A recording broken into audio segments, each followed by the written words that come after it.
Okay, before we get this party started, we got to deal with Stuff? one note that came in. Let me guess. Did it came from Chris Combs, your brother with no relation? No. Did it come from Vlad, our man in Liverpool? Yes, it did. I only had two guesses, and I was well. It could have been Tuck, but that we haven't heard from Tuck again. Probably offended him. What'd you say? Anyway, go ahead. I think I called. I said he was dumb and ugly, and his mother dressed him funny. No, that's what you tell me. Oh yeah, whatever. I kind of get lost in all this. Yeah. In any case, I'm still offended, by the way. Patrick hit me up the other day, said, no episode today? And I said, I uploaded it a couple of days ago. Perhaps it didn't propagate into your, Propagate. Yes, we haven't. We don't use that word as much as we used. So you talk like 1920s Brits, right? No, this is propagation on the interwebs. Uh-huh. So I gave him a link to another source for it. I gave him the link to our Anchor FM source. And he said, okay, thanks. And then I get this back in email. Apropos of a couple of stories in there. You remember the lady who got, what was it, an electric bill from Asda that was worth more than her house? And somebody... Yeah, it was like $300,000 or $400,000. Yeah. And somebody said, well, would you like to pay in installments? And then we had the oldest pub in Britain. Mm-hmm. that was alive in the 700s.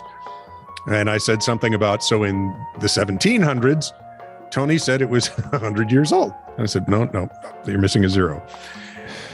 And here this comes from Patrick Reed, our man in Liverpool. Yeah. Oh, Tony Baloney, how old is that pub? Maybe you should get a part-time job in Asda. It's been offered. It involves math, and I can actually do a little. As opposed to I was turned down. Yeah. I can't do any. If you're math illiterate, they got you. But if you, I think I got like 3 out of the 140 right, and that's too many. Sorry, you know too much. I think 2 was the cutoff. Yeah. Thanks, Vlad. So now you're teasing. This is going to be the world's finest tease ever. Thank you for listening to This Is True Really News. Thank you for liking, subscribing, and following us. We truly appreciate it. Yes. Would you please have your friends like, subscribe, and or follow us on their favorite streaming place?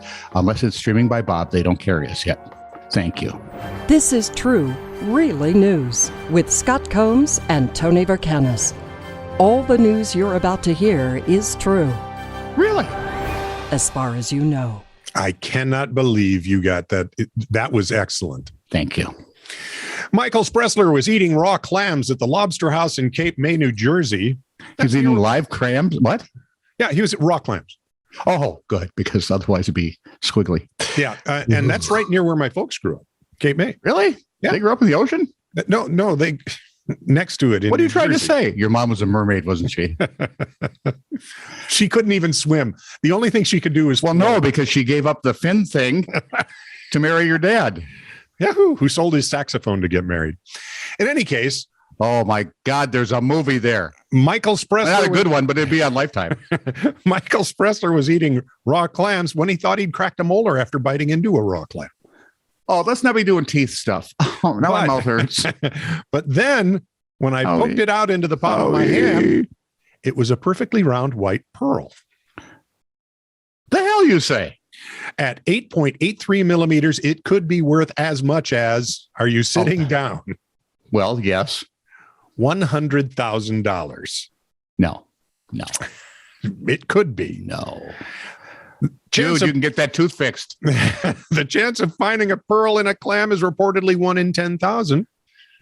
And it also happened on a bit of a special occasion. Spressler and his wife Maria say their dinner last month marked the 34th anniversary of their first visit to the restaurant in 1987. Okay, I'll admit it. I'm a sucker for romantic stories. Now, kind of cute. I like it. She's thinking about having it made into jewelry, but he says, we're getting this thing appraised first. Yeah. Before we do anything, we may have to sell this and become rich. Well, and pay off the house or something. Of course, that would only be a small fortune, but that would barely be a tidy sum in these days. Yeah. I love that in the old days, right? It's a tidy sum. It's a small fortune. Yep. Oh my God, he's filthy rich. Mm-hmm. These all meant different things. Duh. And now you take it to this time, and a tidy sum would be anything over a couple $100,000. A small fortune is in the millions. Yeah. Oh, that's true. And filthy rich would put you in Elon Musk territory. Over to you, Tone Fob. So, being a hopeless romantic since you started this, or a helpless romantic, the headline was "Still Need a Valentine's Day Gift." Somebody's late to the party. Yeah, I know, but still. Actually, the story I think was published like a week before Valentine's Day, so it's okay. Okay. I'm just late to the party. Ah, there we go. Same story, second verse.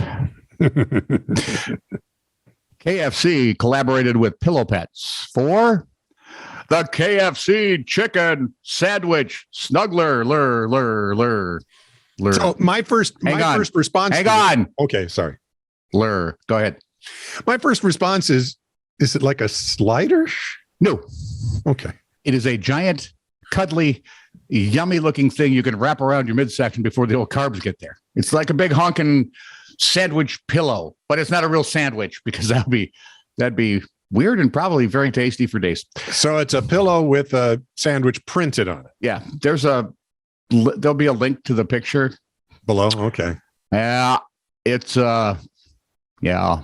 If you're wondering, by the way, I think you can still find them. I just doing rough math.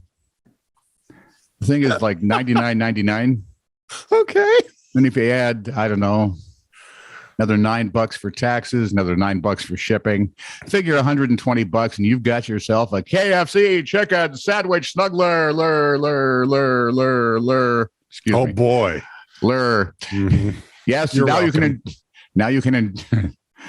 Now you can, according to KFC, actually it says KFC crowed, but they wouldn't crow because they cook that. Enjoy a snuggle after sinking your teeth into a KFC chicken sandwich meal or spice up any room in your home. Trust us, it's impossible to miss. They pay people a lot of money in the marketing department to come up with lame ideas like this. What I want to know is who came up with the very first idea. Why don't we turn down a giant pillow sandwich? People will love it. They'll put it on their couches. It'll have our little logo on it and the big picture of the sandwich.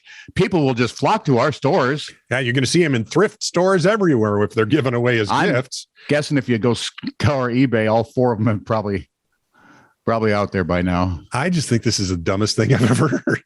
It's certainly up there. Wait till you see the picture. It's top 5 easily. It's in the pantheon of dumbest things ever heard. Oh no, it's a leader. Oh, okay. But it's probably not the dumbest because honestly, it's only Wednesday.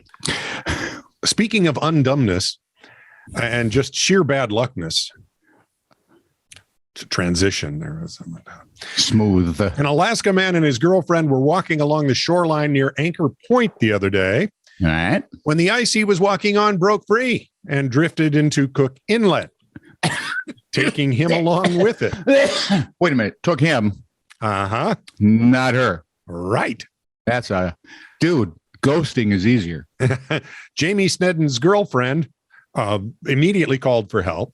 Then she posted in a local Facebook group. She said, I called 911. They're taking forever to get here. I need someone with a boat to come to Anchor Point Beach now, please. My boyfriend is stuck on an iceberg and going out with the tide. Now, think about this. Can you sing Aloha Oi in Alaska, really? He's not lasting that long. Aloha Oi. See, you can't. How do they get Oi, by the way? Is that from the Brits that were there? Aloha Oi. That's how it would sound. So anyway. The fire dance, by the way, to luau is amazing. Yeah. And he should be burned in places you don't want burned. Go ahead. Right. Snedden was 300 yards offshore and submerged with only his head and arms above water, clinging to a 5-foot square chunk of ice when rescuers found him. The water was 38 degrees Fahrenheit with the air he not dead at 30 degrees. That's what everybody else is asking. Finally, an Alaska wildlife trooper rode out on an inflatable raft while a fishing boat that was 3 miles away and heard the call also headed over. They arrived about the same time and raved. Snedden had been in the water nearly an hour. I don't know how he did it. Dude, he should be frozen solid. Right. Expected to make a full recovery after being treated for hypothermia. Great story. I'm loving this one. Yeah, I see it. Somebody close your mouth. Wow. Lies are getting in.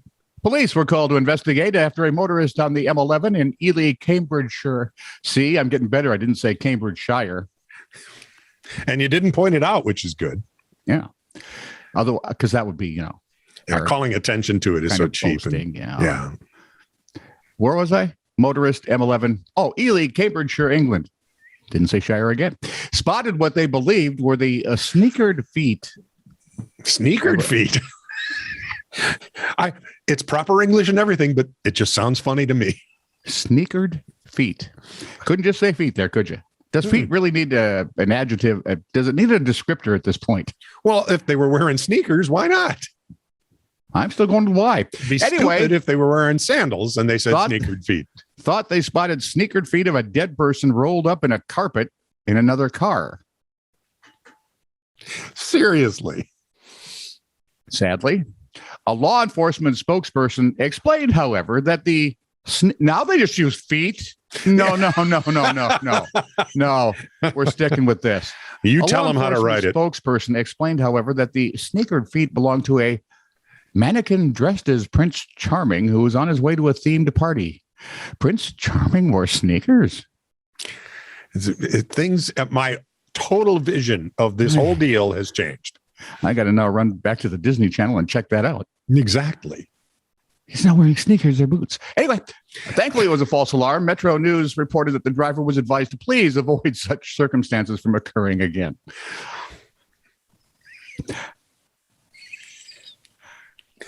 Sure, why not? Yeah. And actually, several of the folks from The Sopranos thought that'd be a good idea, too, because it's giving them a bad name. Now people are watching for it. Yeah. This is true, really news. Send email to TiTR@netradio.network.